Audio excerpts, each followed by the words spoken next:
So let's get into it. And as I said, I like to just get you the best information as I possibly can.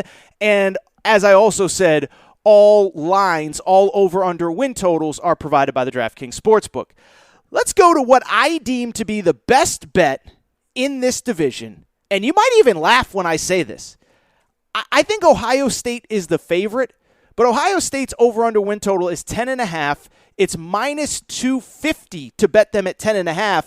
And so I actually do not believe – I think Ohio State should be the favorite.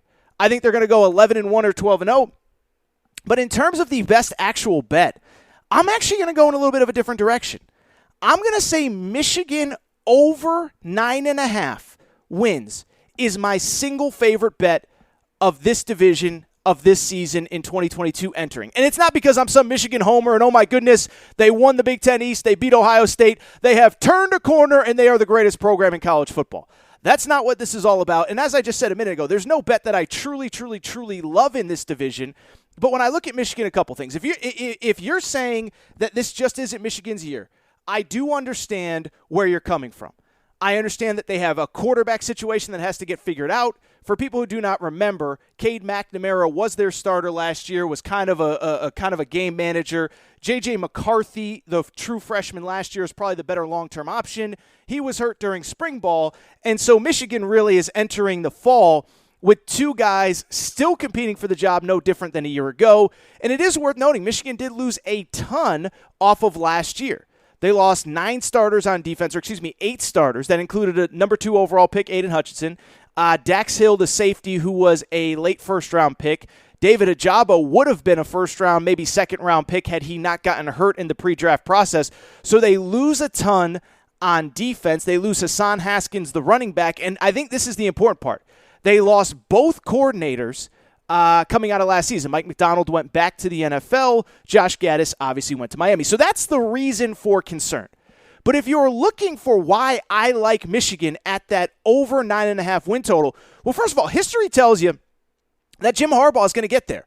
And I think it's so easy to criticize Jim Harbaugh. I totally get it. I get the bravado that he came into with Michigan and all the things that he did when he first got to Michigan, making you believe that he was building a program that could compete with Bama, Ohio State, Georgia year in and year out. As we saw, even when they beat Ohio State last year, they were not on the level of Georgia or Alabama. But with that said, I think when you really do look at Jim Harbaugh's resume, it's easy to kind of not realize how good that he has been. Here are Jim Harbaugh's regular season win totals in non-COVID years. 9 wins in his first year, ended up winning 10 games with a bowl game. 10 wins in the regular season in his second year, 8 wins in the regular season in his third year, 10 wins in the regular season in his fourth year. The following year was COVID. 9 wins, then COVID, then 11 wins a year ago. And so why I bring it up is, again, just go through those numbers again for Jim Harbaugh. And it is it's easy to, again, criticize the guy. By the way, I know he said some interesting things at media days, which we'll stay out of. But regular season win totals, 9, 10, 8, 10, 9, 11 a year ago. This is a guy that's basically automatically 9 wins. And so he's automatically 9 wins. They do bring back a decent amount of talent. As I said, they the quarterback situation's interesting, but they have an established quarterback in Cade McNamara who can win you games in the Big Ten. Beyond Cade McNamara, I would also say, Blake Corum is back at running back. Most of the good wide receivers are back from a season ago. The defense has always been good under Jim Harbaugh. Now, they've struggled against Ohio State in times. They struggled when Don Brown was the defensive coordinator, and I know they have a new defensive coordinator coming in. But they always have talent. They always play well on defense. And most importantly, why I like Michigan, have you seen their schedule? And we all know that over-under win totals, part of it has to do with the schedule. And I would say by Big Ten measures, Michigan's got about as manageable of a schedule as you can possibly have.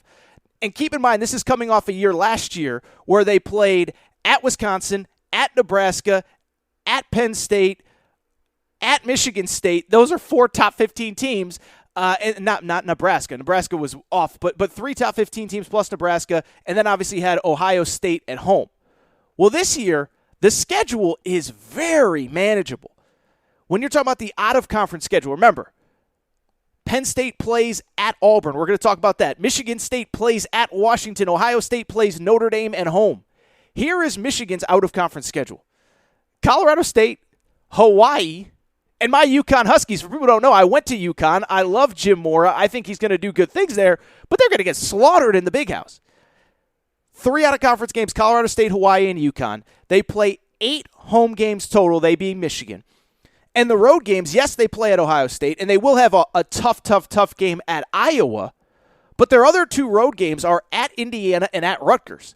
Compared to what everyone else in this conference and in this division is going to have to do on the road, give me 4 road games total at Indiana, at Rutgers, at Iowa, at Ohio State any day of the week. They do, of course, have Penn State. They do have Michigan State. Those games are at home, and they do get Nebraska in a cross-division game. I actually do think Nebraska could be legitimately good this year with the new offensive coordinator, Mark Whipple, but at the same time, that game is at the Big House. So in the end, I do believe that Michigan ultimately is the best over-under win total in the Big Ten East. I don't think they're the favorite. I think Ohio State should be the favorite, and if I had to pick somebody to win the division, I think it'd be Ohio State. But when you're talking about a 9.5 win over-under win total, history tells us Harbaugh is going to get to 9. I think the schedule puts them at 10, and that is my favorite bet in the Big Ten East. Now, what's my second favorite bet?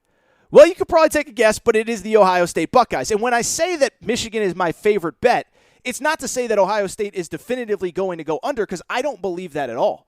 I just believe that things aren't set up as nicely for Ohio State to get to 11-1 or 12-0. Now, I believe they'll get there, and if I had to bet on Ohio State, I would pick the over, but I guess I do just have some questions. Now, in terms of the positive with Ohio State, I think there is zero doubt they have probably the most explosive offense in college football.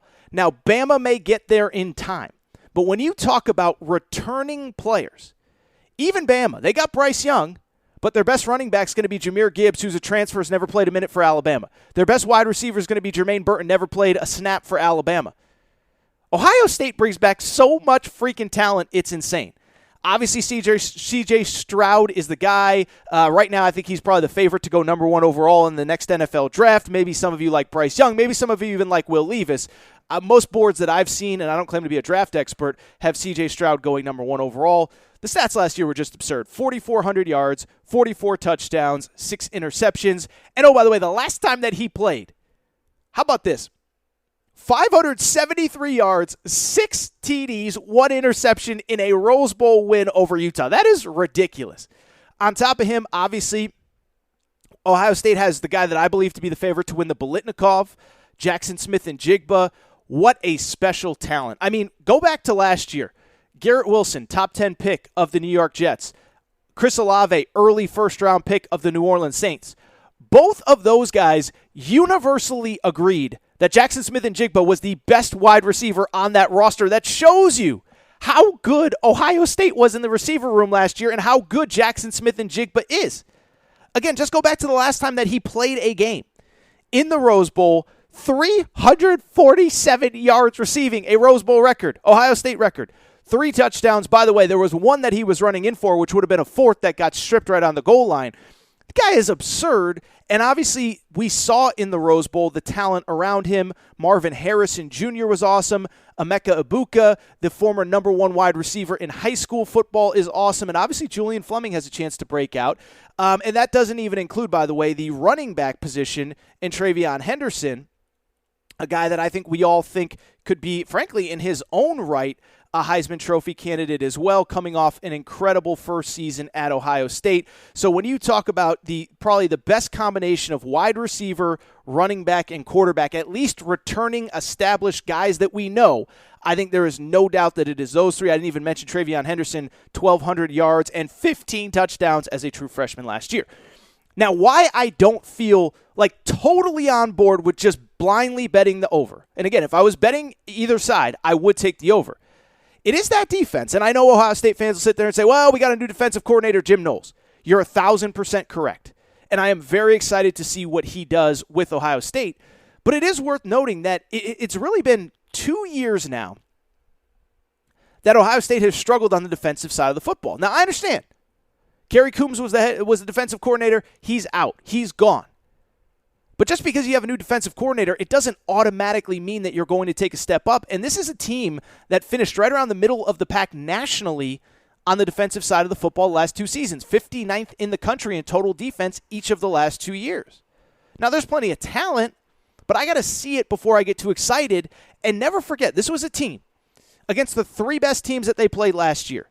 45 points they gave up to Utah in the Rose Bowl, 42 points to Michigan, 35 points to Oregon. So there are some, and when they played in big games against physical teams, they really struggled at the point of attack. And this is why I cannot definitively say they're going to go over the win total of 10.5. And here's why. The schedule, unlike Michigan, is really, really, really tough. So they open with Notre Dame. And I know Marcus Freeman's first game. What do we really know? What can we really expect? I get it. But by the end of September, not only will they have played Notre Dame at home, but they then get Wisconsin at home as well. October at Michigan State. Now, they destroyed Michigan State last year. By Iowa at home. And then at Penn State over a 4-week stretch. So in a 4-week stretch in October, they play at Michigan State, by Iowa at home, at Penn State. That is as tough of a 3-game stretch as you are going to see in the Big Ten. And again, the Wisconsin game is not that far out of the realm. So over really a 6-week stretch, you have Wisconsin, you do have Rutgers. Wisconsin, Rutgers, at Michigan State, by Iowa, at Penn State. That is a really, really tough schedule. Now, I will say it closes manageably after Penn State. You have at Northwestern, Indiana, at Maryland before you play Michigan at home. And so when I look at Ohio State, if I was betting, I would say take the over, 11-1, 12-0. But I don't think it's definitive, and I don't think this is one of my favorite bets. Ohio State's my favorite to win the league, but I think you can find 2 losses on that schedule if you look hard enough.